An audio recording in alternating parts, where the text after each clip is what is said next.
జై శ్రీరామ్. శుభోదయం అందరికీ. వీడియోస్ చూస్తున్నారు కానీ సబ్స్క్రైబర్స్ చేయట్లేదండి. సబ్స్క్రైబర్స్ పెరగాలి. ఎందుకంటే మనం పండించే పంట అందరూ కూడా పండించాలి, అందరికీ కూడా అవేర్నెస్ రావాలి.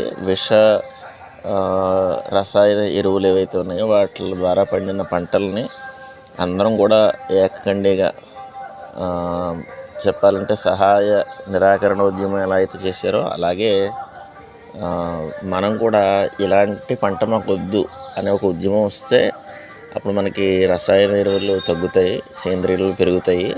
రైతులు కూడా ఏమంటున్నారంటే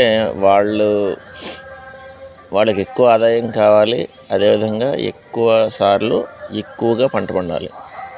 అంటే సేంద్రియ ఎరువుల్లో సేంద్రియ వ్యవసాయం చేసే వాళ్ళకి ఏడాదికి ఒక పంట 2 పంటలు వచ్చాయనుకోండి. రసాయన ఎరువులు అయితే 3 పంటలు 4 పంటలు, అందులో మధ్యలో మళ్ళీ ఖరీఫ్లు అంటారు, ఈ మినుము కంది కూడా వేస్తారు. ఇలా ఏదైనా రకరకాలుగా ఎక్కువ సైజులో ఎక్కువ పంట పండాలి అనేది. మనకు నాటు అనుకోండి చిన్న సైజు వస్తాయి, అదే మీరు రసాయన ఎరువులు వేసారనుకోండి పెద్ద సైజు వస్తాయి, అనేది ఎక్కువ కేజీలు తూగుతాయి. ఇలా ఏ కారణం చేతైనా సరే వాళ్ళు రసాయన ఎరువులను వాడడానికి మాత్రమే ప్రయత్నం చేస్తున్నారు. దయచేసి మనం మన పంట పండించుకుంటే వాటి నుంచి మనం తప్పించుకోగలం.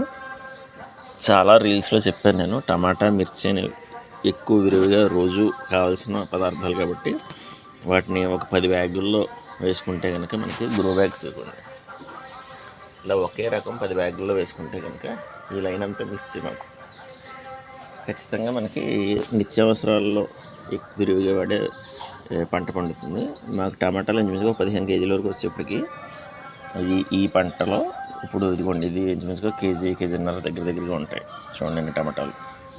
ఇది 2 రకాలు 3 రకాలు ఉన్నాయి. ఇందులో రాములక్కాయలని అంటారు వీటిని, చిన్న టమాటాలు. ఇవి మామూలు టమాటాలు.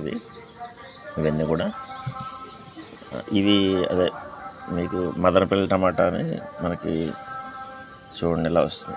కాశీ టమాటా అని, మదనపల్లి టమాటా అని, ఇదొక టైపు. చూడండి నెక్స్ట్ మిర్చిలో రకాలండి మావి. ఇదిగోండి, ఇది బజ్జి మిర్చిలో వైట్, బజ్జి మిర్చిలో గ్రీన్. ఇది గ్రీన్ పుట్టి, ఇది గ్రీన్ లావులో లాంగ్, ఇది గ్రీన్ సన్నాల్లో లాంగ్. ఇది బుల్లెట్ మిర్చి అంటారు, ఇది గోస్ట్ మిర్చి అంటారు. ఇది మామూలు మార్కెట్ మిర్చి, ప్రస్తుతం చూస్తున్న మార్కెట్లో మిర్చి. ఇది వైట్ మిర్చి అండి, కొత్తగా వేసాం ఆర్నమెంట్లు.